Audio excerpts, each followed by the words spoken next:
Thank you for tuning in. I'm your host, Na, and this is Positioning Your Passion podcast. I'm here with a Chicago treasure, fiber artist and crocheter, Chelsea B. Thank you for being on the podcast. Thank you for having me, Nicole. Sorry. No, Messing it Nicole. up. But jumping right in, where did you grow up? I grew up on the south side of Chicago, between like the 69th, 63rd area. But definitely in Inglewood, Chicago, right up there off of Damon in the low end. My family is positioned right off of the 67th exit and all the way up to like 69th and Damon. So, yeah. What was it like growing up on the south side of Chicago? Honestly, I think from the ages of like 3 all the way up to about like 10, 11, it was great. Like we had the block parties, you know what I'm saying? You got your cousins or the local lady that do the icy cups and stuff like that. Like those were nostalgic things that I remember. You know, you remember the kids breaking open the fire hydrants and stuff like that. That was my childhood.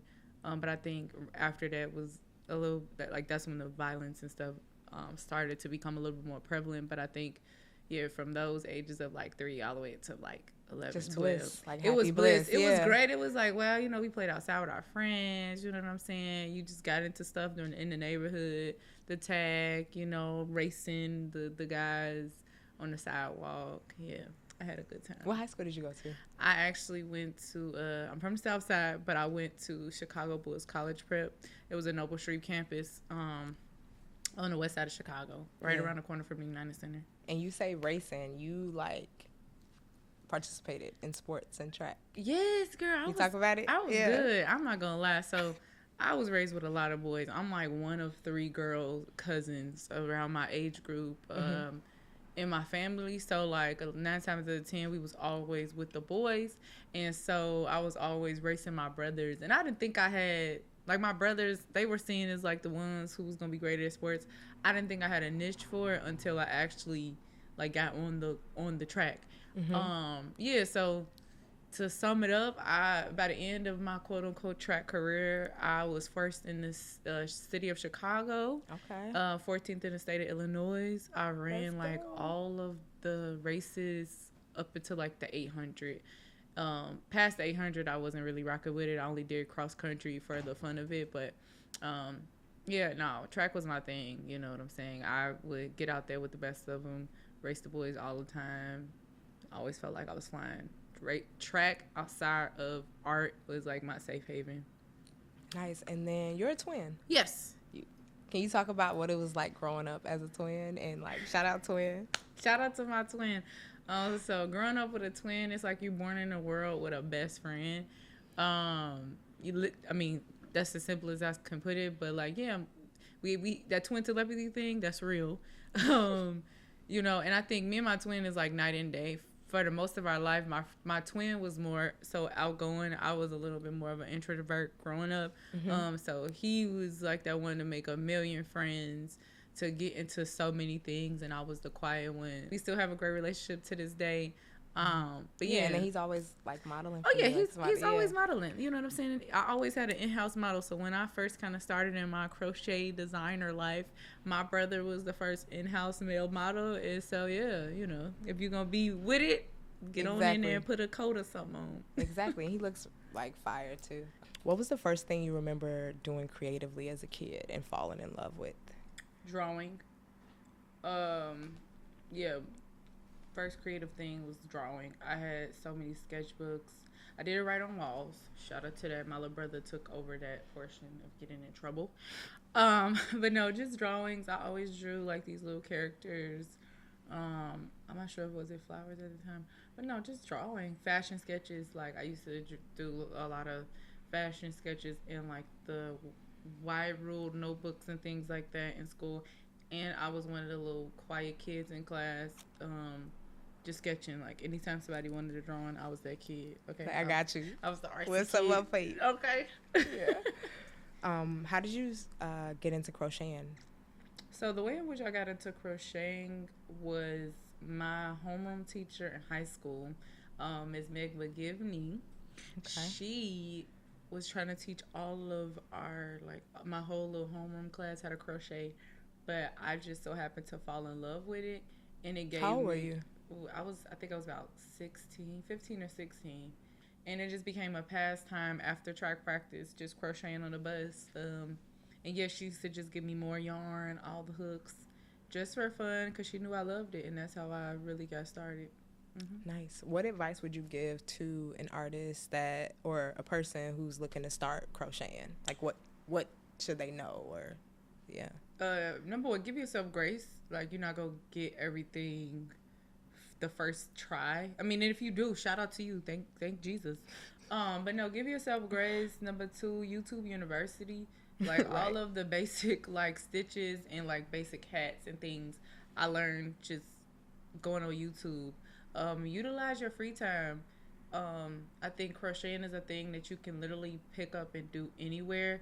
And so if you want to get that practice in, get the practice in wherever you can. And a lot of times it becomes a conversation piece.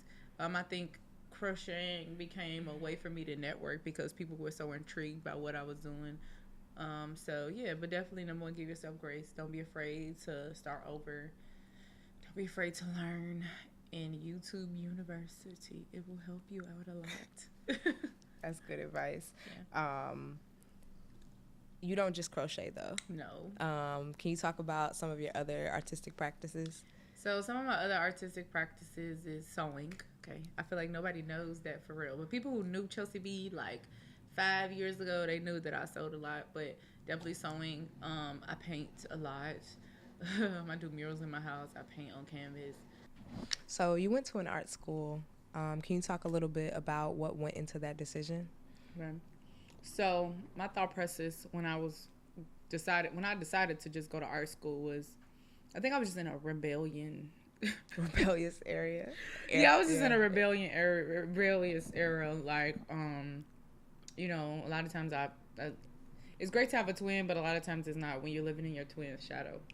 And I think that was what was going on. Like, even as great as I was doing, I don't think my family has saw, or like they really bought into like Chelsea standing alone. And so I did the track and I did the sports and I was really great at that. But I knew that wasn't my true happiness and that wasn't where my true happiness lived. And so my decision to go to art school was, it was a rebellion. It was like, I'm gonna step out. I'm gonna show y'all. I'm about to show y'all what I'm gonna do. Like, literally, they literally had it's so funny. My senior project for high school was me putting together a presentation of why I should go to the school I wanted to go to versus the school that they wanted me to go to. And yeah, it was like so many interventions where my coaches and my teachers were like trying to talk me out of it. Like, are you sure? Yeah, no, it wasn't even, are you sure? It was like, are you sure your dreams are worth it? Or, I don't know, Chelsea, like, you may need to find somebody with a lot of money to help you pay for this thing. And I'm like, well, I have faith and I'm betting on myself, and myself is just, that's all I need. It's enough, yeah, that was enough, yeah. Cool. And so you went, Mm-hmm. you graduated. Yes. Can you talk about some of the, I guess, like highlights or like proudest moments while studying at SCAD? Yeah, so some of my proudest moments, I joined the Black Student Association while I was down there. I think me going into fashion there, it helped to curate and start a fashion program within the Black Student Association. I received the Venus Arena award for collaboration down there. Made so many great connections. Love my professors. I think ultimately, out of all of those things, I gained my independence, and so that was the proudest moment for me, is that I became an independent person. That's dope. Yeah. Well, that's great. What advice would you give to someone that's like contemplating whether to like go to school or like go to an art school or like, yeah. I'm not gonna sit up here and say go to art school, right? That sounds really crazy because I did it. I think that the benefits of me going to art school was, number one, I needed to get out of the city of Chicago, right? But ultimately, I had a plan in my head as to what I was gonna do. I mean, not knowing that I was going to switch my major like a year after I got there, but I knew for a fact I was going there on a mission to, go to the school that was great at art, or that's what I heard, and it was like the Yale or Harvard of art. And that's what I went there for. Now, my journey is, everybody's journey is different.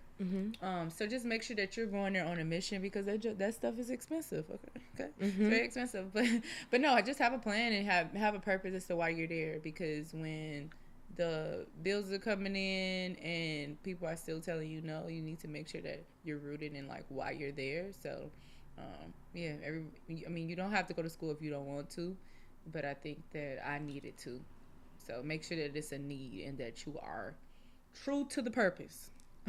For real, I'm serious. I saw a lot of artists come and go. It's artists that graduated with me and they don't do art to this day. You know what I'm saying? And yeah, they went to art school, but at the end of the day, I think that if they was rooted in purpose and rooted in like wanting to do art, then they would continue. But make sure there's something that you want to do, or stay at home and do YouTube University. Like, that's all I'm gonna say. For real, yeah. Like seriously. That's well said. Who are your like biggest artistic inspirations? Biggest artists or art inspirations is number one, Nick Cave. Him, like, and seeing his sound suits in person, that was where like the light bulb went off and where the pieces started to get put together. Because like I said, going into SCAD, I had not learned about any contemporary artists of color at all until like I was a freshman in college, and seeing his sound suits and learning about his story, the stories of what he created, he became a big inspiration, because it was like, wow, you can take this one little thing and create this big thing and it become this work of art. But I don't want to ramble too much on him. But yeah, Nick Cave, you got Ebony Patterson, Kende Wiley, we got Kirby John Raymond, Aleli May, Tiana Taylor, you know what I'm saying? I love her. Yoon of Ambush, Tyler the Creator. We got Tierra Wax. Very diverse group. Yeah, it's a very diverse group, and very specific reasons as to why I'm inspired by each one of those people. Sometimes it's not even rooted in fashion. Sometimes it's just the authenticity of who they are and their character and how they storytell, right? Like, for example, I'm a huge fan of Jerry Lorenzo. However, like, his color palette is very drastically different than my color palette. But the reason why he's a big inspiration is like his storytelling and how he put out his fashion films. And I'm a person, I love God and I'm a Christian. And so how he adds that into his storytelling is something that I truly admire. So a lot of my inspirations is not necessarily fashion based. It's not sometimes art based. It's sometimes who they are and how they storytell and just that character of that person. That's dope. A word, boundaries. Ooh. How would you define that for yourself, and any advice to someone trying to figure through their boundaries? Boundaries. For me, it's a work in progress. I'm not going to sit up here and lie to nobody and say, I got it down pat, because, baby, I don't. I think this year is, like, the first year where I started to really establish boundaries. But if I could give any advice in terms of boundaries, is set the boundaries at the beginning. Don't try to wait until you burnt out or you're doing something that you don't want to do, where you're setting those boundaries, whether that's with friends, families, whatever. Set those boundaries early and stand on it. You know what I'm saying? Yeah, because you don't want to regret not saying no. That's well said. Okay. I like that. So in simple form, what is a fashion show and why is it important to designers? In simple form, a fashion show is like an album release. Okay.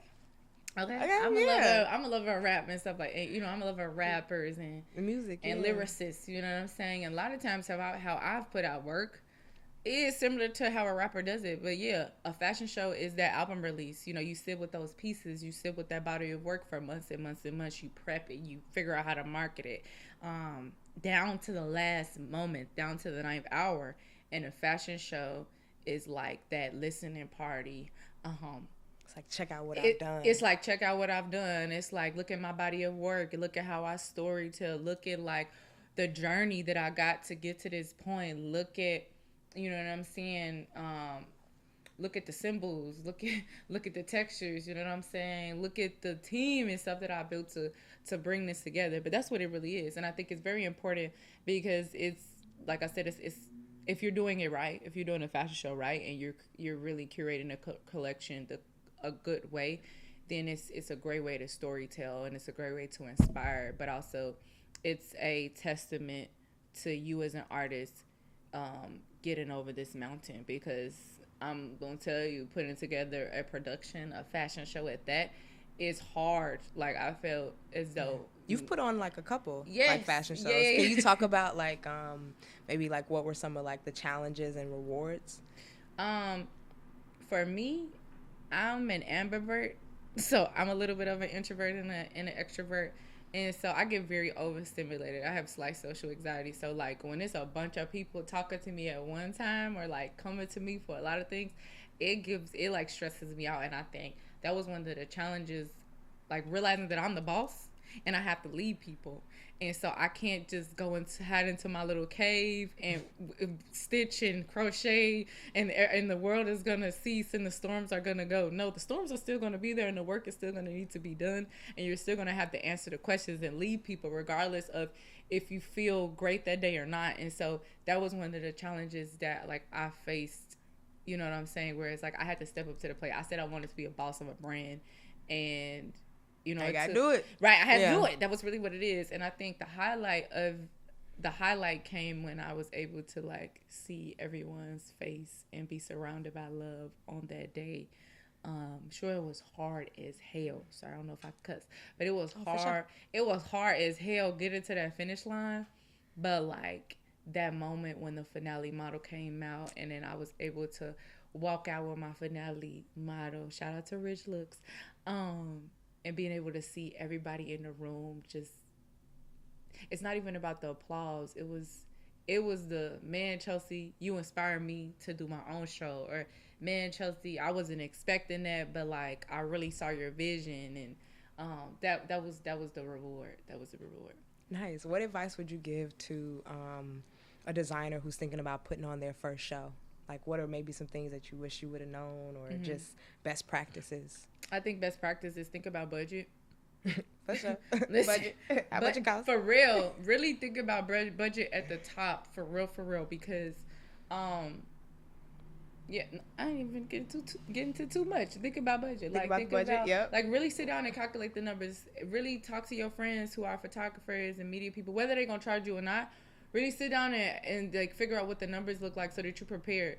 And, like, have some stuff stashed away that, like, when I say some stuff, a little bit of cash stashed away, because you never know what could happen. Like, for real. Like, accidents can happen. Certain things that you didn't think of, they will cost. But also give yourself grace. I don't want to scare anybody, but give yourself grace. Honestly, every single day that we live in, it's the first time that we doing this, if that makes sense. Facts. And so, honestly, give yourself grace.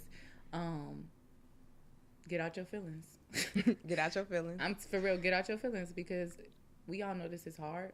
But, like, once you get your feelings out the way and realize this is not personal, this is business, you know. And so, really step into business. Like, really be a boss. If you ain't ever felt like you supposed to be a boss, be the boss that you want to be. If you're putting on your own production. For real. Like, for real. Like, that's what I'm going to leave it with. Get out your feelings. Like, step into that. So, budget. Get out your feelings. And get out your feelings. And assess your media and your friends and all of that. Yeah, and assess your media and your friends. Actually assess who you have. Because everybody going to say they on your team. Everybody going to say they on your team as you're rising up. But when you get down to the nitty-gritty of really putting those things together, you will start to see people drop off, and you will start to see those people who are really there for you in the ninth hour. So really assess your personnel. So assess your personnel, think about budget. And what was the last thing I said, Nicole? I don't know, but it was good. Oh, get out your feelings. Out your feelings. Get out your feelings. Out your feelings. Yes. So you titled your fashion show, Give Them Their Flowers. Why? So the Give Them Their Flowers phrase stemmed from a previous collection I had done with Chicago Fashion Coalition. And so if we get into the true story of that phrase, Give Them Their Flowers, many don't know my great uncle. Let's talk about it. Two of my biggest inspirations are people that I've never met. And one was my great grandmother, Pauline Winters. She was a fellow crocheter. I never met her a day in my life. And nobody else in my family actually crochets besides me and her. I still have one of her blankets to this day. And then the other person was my great uncle, Spurgeon Jake Winters. He did a lot within the community. He was a part of the Illinois chapter Black Panther Party, and he sadly was assassinated and killed back in November of 1969. And so them doing their work, I think, is a part of my legacy. And so I'm always about giving people their flowers while they're living, you know what I'm saying? And I find it a true honor to share space and time with artists and creatives and really talk to them and have conversations and really affirm them. And so I wasn't able to do that. I wasn't privy to do that with them because, you know, I came so many generations right. years later. So me producing that collection last year around this time with CFC, it was me paying homage to them. And so in that, I felt that it was a need and it was a must that I put on a fashion show where I gave the people that I share space and time with currently their flowers, and hopefully my great uncle and my grandmother up above, you know, will appreciate that. And so that's where the saying "give them their flowers" came from. Mm-hmm. And you running it back? And I'm running it back. I'm running it back this year, 2024. Be on the lookout. Ooh. And you also collaborated with 3 great Chicago designers. Can you talk a little bit about like best practices for collaborations, like do's or don'ts? Like, what was that like for you collaborating? I'm not even gonna, I collaborated with some great individuals, you know what I'm saying? We collaborated with Olu Ashi of Progression. Shout out Progression, man. We collaborated with Des Money of Chicago Girls Do It Better. Squad. Okay. And then we also collaborated with Andrew of We Each Belong. So I'm not even going to say no don'ts or things that it wasn't really no mishaps. I would just say in any collaboration, communicate. And I think that I was very specific and particular about making sure that I communicated with them. And also, if you're going to collaborate, don't think about just yourself. Think about how, you know, you put this together. I think about a sandwich, and that sounds very weird, but like you got to think about the specific things, you know, the flavors that you want to put together with that sandwich. So you can put anything on the sandwich, right? Yeah. You can put anything, but sometimes anything don't. You know what I'm saying? But I think about. It don't make the sandwich you want to eat. It don't make the sandwich you want to eat, because you ain't gonna put peanut butter and jelly on a sandwich with some pesto and turkey. Exactly. But yeah, think about what they're great at and what you're great at, and then y'all actually sit down and like have conversations about the collaboration. I think one of the highlights, shout out to Olu, when we were developing what the collaboration was gonna look like for our specific set, we sat down I think 2 months prior and just mapped out like, okay, what story are we trying to tell, and like what textures and silhouettes and things that we wanted to put together to create a collaboration. And so I think that definitely when you're thinking about collaboration, really spend the time. Yeah, really get to know them. You don't want to just show up and say I want to collaborate and you just trying to get something out. Like, actually be intentional, have conversation. Yeah. What did you learn about yourself from producing your own fashion show in 2023? Or things you learned about yourself? I learned that I'm a boss, man. Come on. Okay. I learned that I'm a boss. I think for a long time, I used to live in a lot of people's shadows. Not because I couldn't stand alone, but it was a moment where I didn't think that I could stand alone, and I didn't think that I was creative enough or boss enough or worth it enough to really step into my own power. But me producing that fashion show, like, it showed me that I can get to the finish line, that I can do it. That I can do it. Yeah, and it don't take you a whole lot of time. And it don't take me a whole lot of time. So I learned that I was a boss. Let's go. You currently live in Chicago. Mm-hmm. Do you see yourself moving or living any place else? It's a trick question. That is a trick question. I don't know. I get this question a lot. Funny. I don't know. I think if it's the right setup and the right timing, I'm a timing person. So if it's the right time, sure. But will I be moving anytime soon? I don't know. I don't think. I mean, right now, no. But good answer.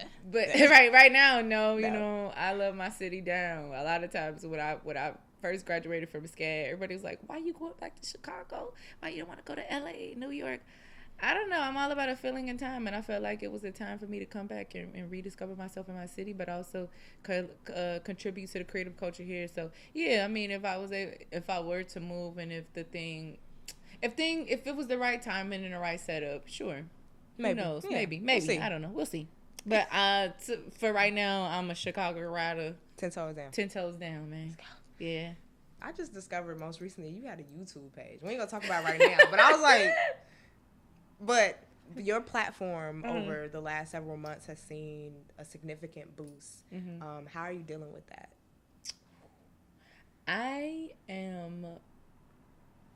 If I'm being very transparent, I have not got a handle on it just yet. And I think just because I've been working so much where I haven't had a moment to allow it to settle in that, like, it's over 90,000 people watching me on a daily, and you have content that has a million views, man, and like all of that. So definitely goes back to that boundary where I don't even have my notifications for my platforms on my phone at this point. Like, I turned them off. I silenced them because I know me. I'm a person that gets very overstimulated, and then, I want to be able to respond to everybody, but I cannot. And so, for me, the way I'm handling it at the current moment is like all my notifications get turned off, and like at a certain time of the day, I don't even go on there. Yeah. Yeah, because it's a lot. It really is a lot. It's like, it's different from like emails where, they sit it, everybody's going to sit their emails before 5 p.m. No, Instagram. It don't turn off. It don't turn. It don't turn off. It doesn't turn off. Yeah. Any advice you have for an emergent artist trying to manage their popularity versus being a real person? I think that's something that you do really, really well, and I also admire that about you. It's like, but you're also a real person. Yeah. Be as genuine as you are online as you are offline. I'm not gonna sit up here and say, oh, make sure that when you step into a room, you just realize who you are. No, I'm Chelsea B. So they're gonna get the quirky, funny girl, or the artist that I am online as I am offline. It goes hand in hand. So be genuine. I think that's a lot of that. That's where sometimes our generation falls short. Is that y'all try to be somebody that you're not, and that's not. Don't do that. I think be as genuine as you are. Be the same person that you are online as you are offline. I'm very intentional about conversation. Like, for example, I just recently had my pop-up at the Silver Room. And first pop-up. Let's go. First pop-up, y'all. Woo. But yeah, I had my pop-up, and I had people come in from like New York, the LAs, and they want to have a conversation, and they want to get to know who you are. Sure, you got to keep a little bit of, leeway room and a little bit of boundaries, but I'm very, very specific on very particular on making sure that I'm very intentional about having conversation with them and really hearing them and learning their names and what they're interested in and like what brought them to my pop-up, and genuinely saying thank you so much for showing up for me, because you didn't have to. So be that genuine person that somebody sees online versus offline. You can't get to every DM, but if they actually showed up to you in person, you may not even be able to hold a full 20-minute conversation, but be like, hey, how are you doing? Like, what's your name? Good job. Just be genuine. That's all I'm saying. What advice would you give for like managing the ego? Because there is that fine line between like being confident, but then also, can you like talk about that, or like is that anything that you're starting to think about of like, I'm a boss, I'm standing on business, but also I'm a human being and I am approachable? Mm-hmm. I would say knowing your worth, because I'm approachable, but you're not gonna approach me any type of way. Come on. You get what I'm saying? So yeah, I'm approachable, but like at the stage in the game that I'm at now, I'm realizing like what my worth is, and that don't mean that I could just be willy-nilly and allow everybody in my space, right? Sure, I can have the conversations, but that don't mean you get privileged to get my phone number and you can like talk to me all day on DM. I don't know you that well, but realizing your worth, and your worth doesn't mean that everybody is beneath you. It just means that, how do I explain it? it just means that y'all running in the same lanes. We running in the same lane, and we're running this in the same like space. So just I may be a little ahead, but I may be a little ahead. I'm still approachable, but don't approach me any kind of way. And I feel like even if I'm out on the street and I'm at a Target and somebody's like, and this has happened, where they're like, Chelsea. So they call me by my first name, but they know, let me not get too close, and let me introduce myself and say, hey, I'm such and such, and I follow you on Instagram. That's just what it is. They're not gonna approach me crazy like, hey girl, how you doing? No.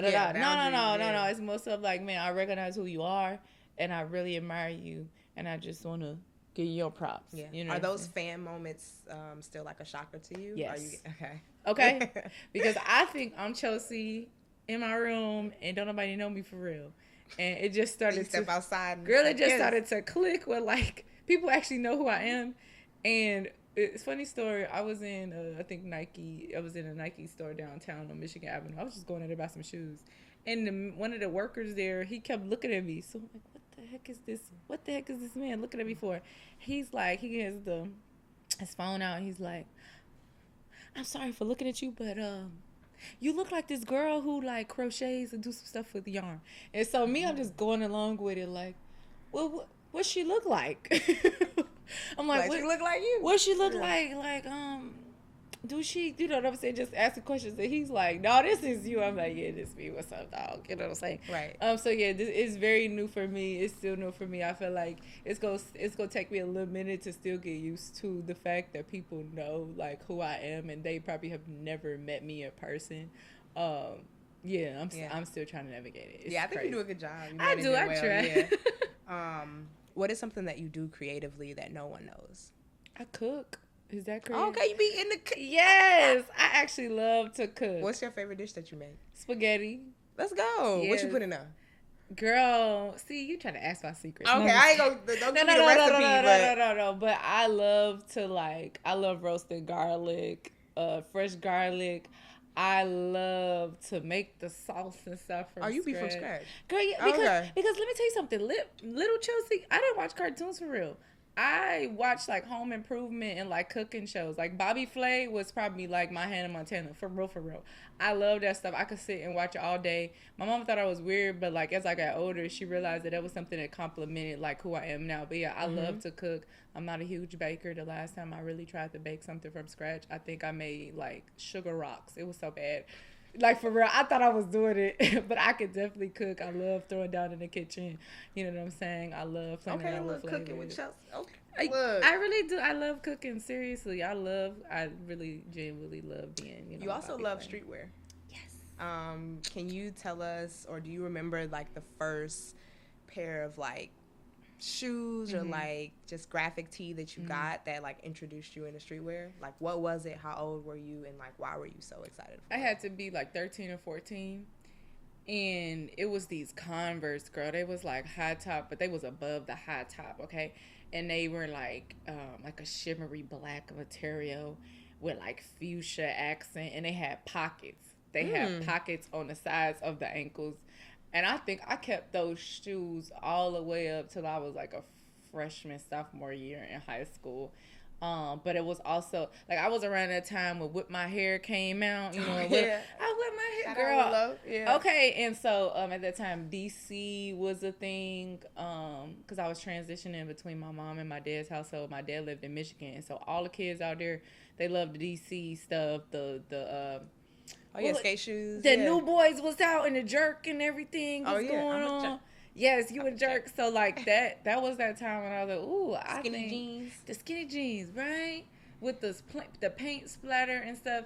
That was that time. So it was definitely a pair of like Converse with I think Windsor was like really big at that time. I think I went in there and bought like a royal purple graphic tee with the neon colors on the front. I think Walmart, they was popping out with some graphic tees too. So yeah, that was my introduction to like streetwear. Nice. Okay, fit check. What you got? Like, what's? I got. Come on, what we doing? Fit check. Okay, so obviously I'm always gonna wear something that's me. You know, we got the granny square crocheted vest. Okay. What kind of like a utility vest inspiration. Then you got one of my like blossom like ski masks, but I always like to rock them as a hat. Oh, it doubles as a beanie. Double as a beanie. Let's go. This was actually like an oversized like sweater that I got on clearance at H&M. Shout out to them. But yeah, I wear this like a skirt. Can I stand up? Mm-hmm. We got that, and then I'm always classic for a hoodie. And then we got the retro for joint son. I tried to, you know what I'm saying? The reason why I put these on because I got a little black and a little red in here Little brandy with the little branding of the CB on. So yeah, that's my fit. I used to be a heels girl because I used to model, but girl, once I got into sneakers, it was like no, I could rock a dress with a pair of sneakers. That's how we got the fours with the skirt and double up socks. You know, always fly. Oh. How would you define your design style, your approach to design? How would I define my design style or approach to style? Good question. Design, yeah. It's a collage, man. It's like an abstract portrait of myself, you know. Yeah, I'm a smorgasbord of a lot of things. Like I said, I love to cook. I love interior design. I love architecture, music, and so a lot contemporary art. And so a lot of those things have influence on how I put things together.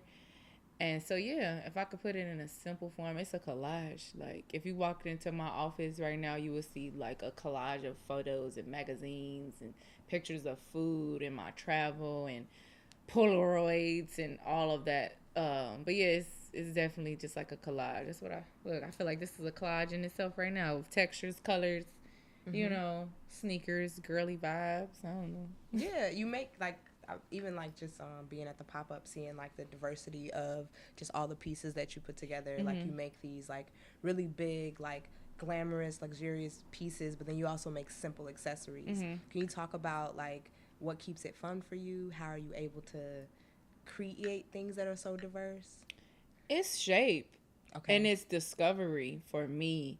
I think one day I could be making some pants and I could just not like the pants, or like I could flip it upside down and I'm like, ooh, that looks like a cool shirt for some reason. And let's try to go with that. But yeah, for me, when I'm keeping it fun, it's like just self-discovery and realizing that I'm learning each day.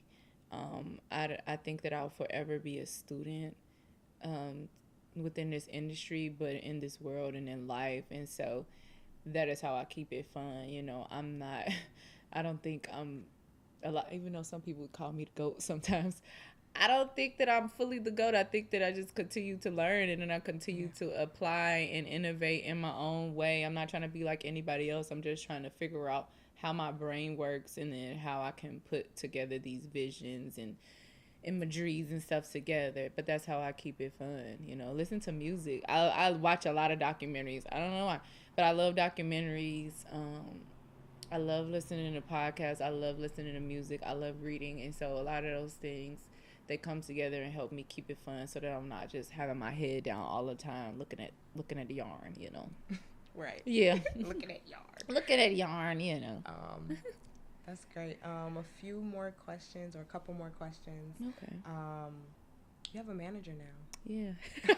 I wonder who she is. I wonder. It's a sign. Can you talk about like just advice for people? Like how did you know you were ready? At what point were you of like, I need a person to support me? And how can people discern? Like what should people be looking for? And then how did you make your decision? So I knew for a while that I needed a manager. I think, who was that? I'm trying to think which client it was. I think after me doing the Mxxd exchange piece for like RuPaul's Drag Race is when I really was like, whoa, I need somebody, because as you elevate, you realize it's like the need that people need from you, or what they think they need from you, it doesn't stop. Like you get so many requests. And so, yeah, I'm good at managing a lot. I'm very independent in creative directing and art directing my own things and navigating how I want to create and what I want to do. However, I realized a while ago that I needed order. as creatives, we don't realize, and sometimes we don't have the humility to be like, I need help with order. Our brains go so many miles a second, where it's like, oh, I want to do this, and oh, I want to do that, and you need somebody there to tell you no, or like tell you not right now. And so I realized I needed that. I want to say, like, for real, like 8 months ago. And so, in picking a manager or deciding like who I wanted as a manager, it did, like, I've had people come to me about wanting to manage me. But it's always about a feeling, but I'm very observant. I'm observant of how people treat people. I'm observant with their integrity when it comes to their brands, their integrity when it comes to people, their integrity when it comes to putting on projects and things like that. A lot of times I've had people come to me about wanting to be my manager, and it's like, how are you want to manage me and elevate me when you supposed to been put on the project 2-3 years ago and you ain't even got it off the ground? No shade, no tea, but it was things like that, just assessing. And so if I could give anybody an advice in terms of getting a manager, really observe. Like, it's kind of like when you dating and you learning somebody, for real. Like, when you dating and you learning somebody, you have to learn if they gonna mess with you, because it's not even about them managing the things that you do or whatever. It's also like, do y'all work well together? Mm-hmm. Is that like somebody I could be a friend with? Can I? Because at the end of the day, people don't realize a manager is also sometimes like a parent or a big sister or a sibling, right? Where they like watching over you, and they stay on you about getting your things done. So you need to make sure that you have a genuine like connection with that person where you're open to critique. Yeah, so shout out to my manager. Shout out to my manager. You know, she helped me out with a lot of those things. Mm-hmm. What are you working on? Anything? Or actually, no. I'm gonna cut that question. You write poetry. Ooh, you a poet, and I don't know how many people know it. So if you could just, real quick, if you could share like maybe a line or something. So the specific line is, my imperfections are the soil that has nurtured this here rose of mine. And I actually have it tattooed on me. And so, yeah, many people don't know that I write poetry.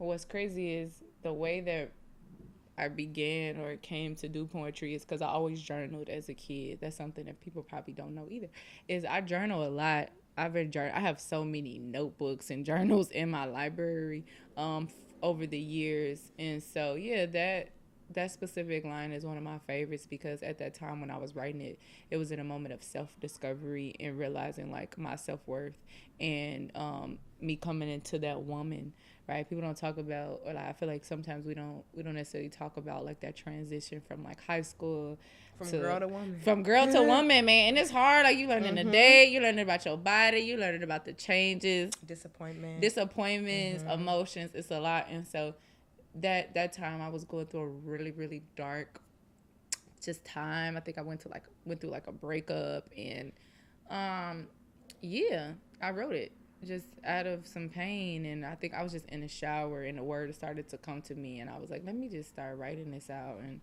that's where it came. Yeah. Thank you for sharing. Very excited for people to see all the different creative avenues mm-hmm. of you. Mm-hmm. Last question. What are you working on? Anything that is upcoming that you can share and talk about? Mm-hmm. Well, we have a few collaborations in the works. You working on taking a break? I am working on taking a break. I'm actually on sabbatical right now, y'all. Ooh. Well, yeah, thank you for doing this on sabbatical. But yeah. But no, I'm working on taking a break, working on relearning rest. But if we talk about just tangible things, definitely some collaborations in the works with some cool people. The Give Them Their Flowers fashion show. Yeah. Get ready for that. I'm super excited. But yeah, definitely some more collaborations. And then you have a spring and fall collection. Yep, spring and fall collections. That won't just be on the runway. It'll be... It'll be out and for the people, you know what I'm saying? So be on the lookout for that. Maybe you can come shop, or tell a friend to come shop some Chelsea B pieces and merch. Yeah. Nice. Thank you so much for being on the podcast. Thank you for having me. Thank y'all for tuning in to Positioning Your Passion. You can follow us at Positioning Your Passion, and you can follow Chelsea at ChelseaB128 and at House of Chelsea B. Mm-hmm. Thank y'all. Peace.